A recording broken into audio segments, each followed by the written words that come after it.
of analysis is going beyond Eurocentrism in comparative political analysis. In this lecture, we shall attempt to explain Eurocentrism in the subject of comparative political analysis. The lecture shall also discuss important concepts related to Eurocentrism like Orientalism, post-colonial theory, global South. The lecture shall discuss advantages as well as disadvantages of the approach in comparative political analysis, that is, going beyond Eurocentrism. Now, to begin with, let's first understand the nature of comparative politics. The term comparative politics is of recent origin. Comparative politics, further, it's a wider term than comparative government. The dissatisfaction with the traditional descriptive approach to the subject, wherein the focus was on mere describing the similarities and differences of various political apparatus of different nations, that was followed by the traditional approach with the philosophical, historical, legal perspective, led to rise of comparative politics. It was this dissatisfaction that somewhere the traditional descriptive approach to the subject was not giving the clear understanding, was not presenting the scenario in a comprehensive framework, and this leads to the rise of comparative politics. Comparative politics, it is the comparative analysis of various forms of government and diverse political institutions. Now, we all know that when we talk about politics, politics is a continuous, timeless, ever-changing and universal activity. Further, this political activity has a huge bearing with reference to the human component, whereas we have to understand the interaction of the state, the government, with the market, with the other political apparatus further. So therefore, in the field, in the term of comparative politics, the term politics has three important connotations: political activity, second, political process, third, political power. Now, what are the advantages of the subject of the syllabus of comparative political analysis is that it has indeed expanded the horizons of the subject of political science. Political science is no longer about looking at the formal structures of political activity, but one can rather also delve into understanding similarities and differences of political processes of various nations. Now, as we understand comparative politics, we all know that how with the dissatisfaction of the traditional approaches led to the rise of modern approaches with the important focus towards multidisciplinary focus. Now, in this important aspect of looking at the subject of comparative political analysis, an important critique of the study of the three important dynamics of politics: political activity, political process, political power, one finds that an important criticism is that of Eurocentrism. Now, this brings us to the important question: what is Eurocentrism? Eurocentrism implies something being centered on the Western perspective. In the same vein, in the similar light, Eurocentrism also implies the favoring over the non-Western civilizations.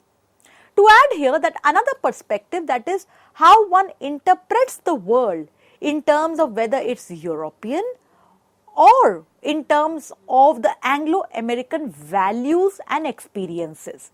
So therefore, the very idea of judging the other world with the perspectives from outside, namely the European or the Anglo-American values and experiences, is an important aspect while we study Eurocentrism. Now, Eurocentric worldview then, it is argued, it is based on Western values. It judges things based on Western assumption. Now, using the outside contours to judge any discipline would then have a disadvantage, and therefore it is argued that whenever there is a Eurocentric approach to understand any subject, any phenomena, any activity, one cannot ignore the prejudice and the bias. That is, at the same time, there is the entire thing, that internalization of the outside culture at the expense of their own.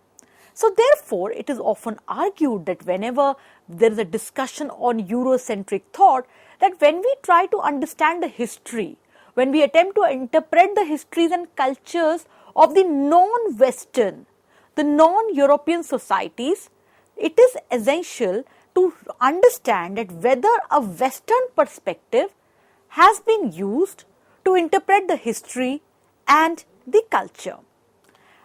To give you an example here, a very important definition from the discipline of cultural anthropology comes from the work of Edward Burnett Taylor.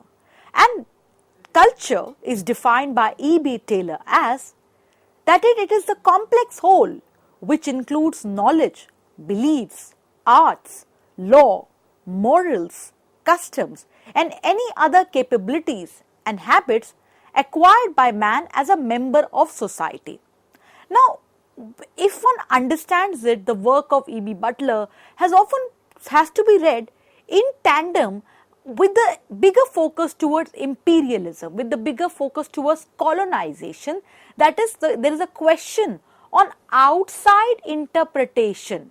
When a human acquires knowledge as a part of a member of a society, then the outside judgment on that member of society definitely needs to be probed. When we understand and debate on Eurocentrism, important aspect that one must take into account is that of historical relativism. So therefore, the Eurocentric perspective, and when we go beyond Eurocentric perspective, it points towards the bias in the Western centric discourse. It talks about knowledge that emerges from the Western perspective. It questions that whether can these Western perspectives be used to judge any phenomena that is non-Western. When one attempts to go beyond the Eurocentric perspective, it also gives new insights towards what actually go into the entire ambit of Eurocentrism. It presents new insights with respect to understanding what builds Eurocentrism narrative. Further, the epistemological issues that relate to how knowledge is generated is further useful to deconstruct and to look through all the biases that are there with respect to the Eurocentric history or Eurocentric interpretation.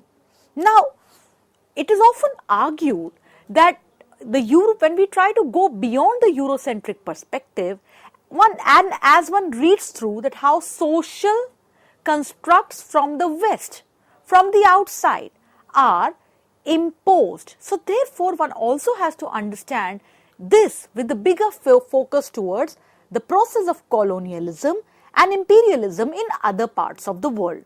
We all know that the end of feudalism, rise of industrial revolution further led to European rivalry, and herein one sees that colonialism and imperialism were two very important processes that ran complementary and supplementary to each other. As we understand the Eurocentric perspective, another perspective that we must focus on is that of evolutionism. That is, Western societies evolved higher than the non-Western societies.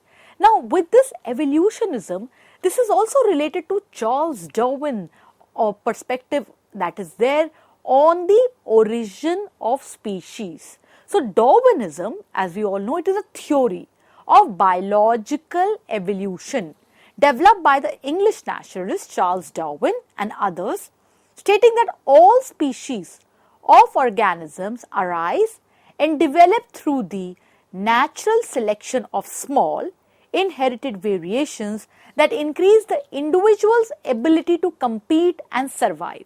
So therefore, within the Eurocentric perspective, it is often argued that the important aspect of evolutionism, wherein it is assumed that Western societies evolve better, evolve higher than the non-Western societies, and therefore the non-Western societies must conform to the Western societies. And this assumption of evolving better then ignores the nuances, the novelty of the indigenous, of the non-Western perspective, amongst others. Another important aspect as we study Eurocentrism and attempt to debate it with the lens of going beyond Eurocentrism, dear learners, it is that of dualism, wherein Western knowledge is seen as powerful and the non-Western knowledge is not seen as powerful. So therefore, it leads to creation of binary oppositions, which is hierarchized, which is somewhere put in a manner of a hierarchy, leading to the formation of a dualism of the self and the other. Now, as we understand going beyond the Eurocentric perspective in comparative political analysis, an important work that we must refer to, that is Orientalism, published in 1978 by Edward Said. What do we mean by Orient? Orient signifies a system of representation framed by political forces that brought the Orient or the East into the Western empire, Western learning, Western consciousness. Further, when we try to debate what is that Orientalism really tells us, it is that it portrays how the Western societies created images of the East or the non-West in opposition to themselves. These images are portrayed, they are worked out, they are narrated in the literature and other media that are the basis for attitudes towards many, or attitudes or perspectives or biases towards many non-Western cultures, presenting the other as not good, as not only different but also not good. So therefore, Orientalism as an important narrative that presents the idea of going beyond Eurocentrism would imply that we must look at the non-Western perspective not in the form of a binary with reference to perspective from the Western. One has to see that whether there has been a deliberate construction or derogate construction of the indigenous narrative primarily because of the Western's knowledge. And herein one must also see that whether this derogation then, it is the basis for attitudes, it is the basis for biases and prejudice towards many non-Western cultures. Another important narrative or strand in the perspective of going beyond Eurocentrism in comparative political analysis comes from the post-colonial theory. Now, we all know colonialism as a process led to the domination of many countries of the world by the imperial power. The end of the Second World War led to weakening of several European empires, there are several Western nations, and that led to the rise of decolonization, wherein freedom struggle operating in various colonies could no longer be suppressed. Now, decolonization is also related to the post-colonial theory. Post-colonial theory as a body of thought, as a segment of idea, is primarily concerned with the accounting for political, aesthetic, economic, historical, social impact of European colonial rule around the world in the 18th through the 20th century. So therefore, post-colonial theory presents an important insight, that is, for understanding the world, it cannot be in isolation unless one takes into account the history of imperialism. One takes into account the history of the colonial rule. So therefore, the post-colonial theory reinterprets the perspectives while taking into account the history of imperialism and the colonial rule. So therefore, to say that to understand European philosophy, European literature or European history, it is important to look at the colonial perspective, the colonial encounters, the colonial interface. So therefore, the post-colonial theory emerging in the academic disciplines of social sciences in 1980s with feminist theory, critical theory pointing towards important dimensions definitely presents an important narrative with respect to going beyond Eurocentrism in comparative political analysis.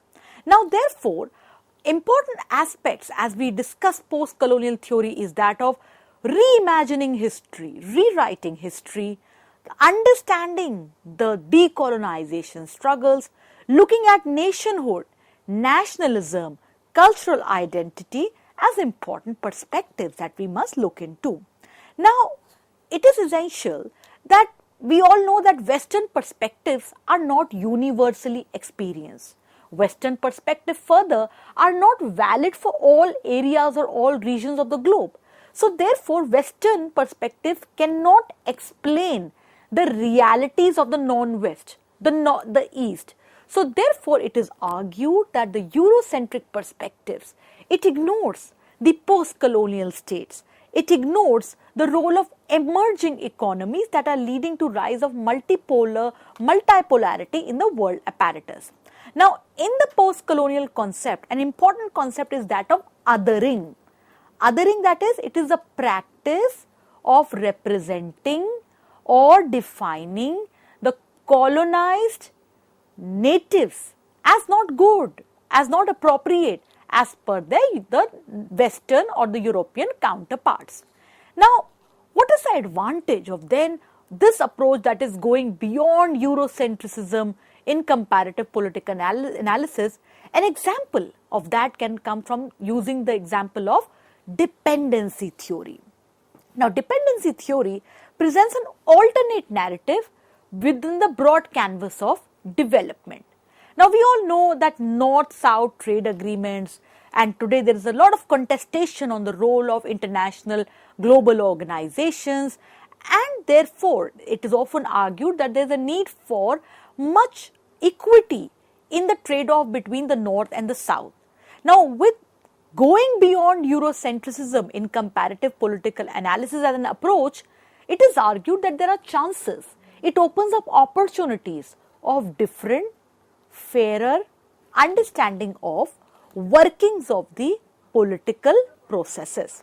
Further, dependency theory as an approach to understand economic underdevelopment that emphasizes the constraints imposed by the global political and economic order, namely the capitalist perspective, the imperial perspective, the growth of the developed world at the expense of cheap labor and raw material from the developing and the underdeveloped world, that is, resources flowing from the periphery of the poor to the underdeveloped states to the core developed world.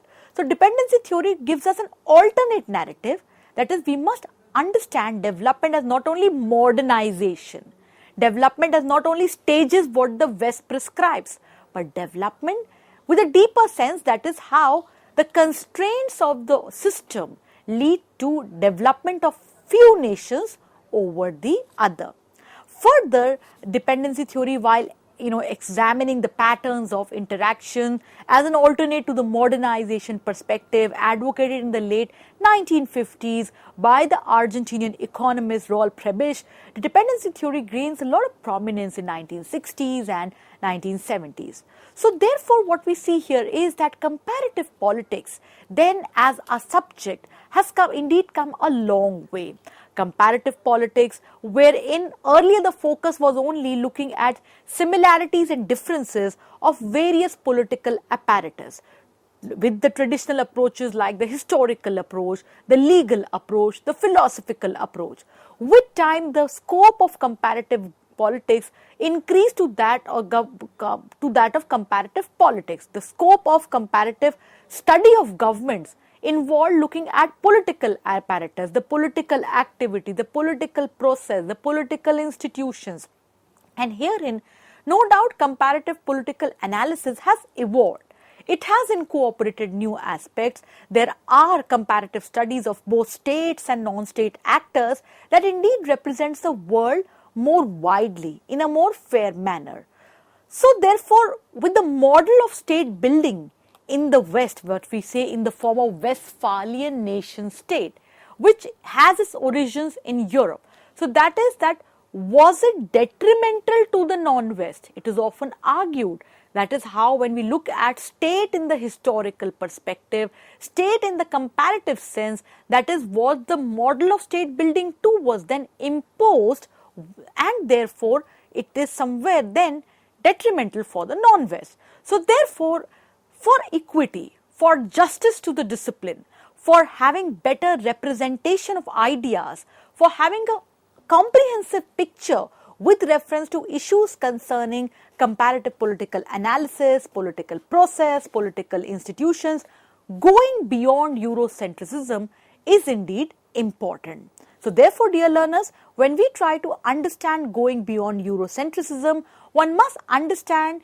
the practices of the Eurocentric perspective, wherein the perspective is built on from the outside, the Western side, and therefore it is then used in and worked in a manner to judge, to work out the history, the narrative of the non-West. Social constructs from the West, from the outside, are imposed with a way to present the knowledge that emerges from the Western perspectives.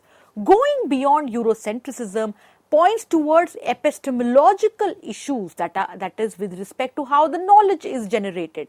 Going beyond Eurocentrism in comparative political analysis points towards the important aspect, that is how the Eurocentric worldview is based on one particular value, therefore there may be prejudice and bias. So the going beyond Eurocentrism in comparative political analysis, it is a strand of evolution of the subject of comparative politics, as well as it is essential for a fairer, equal and just representation of the subject in the discipline. We hope that the lecture on going beyond Eurocentrism in comparative political analysis presented to you significant inputs and insights. We look forward to positive, encouraging feedback from you all. Thank you very much.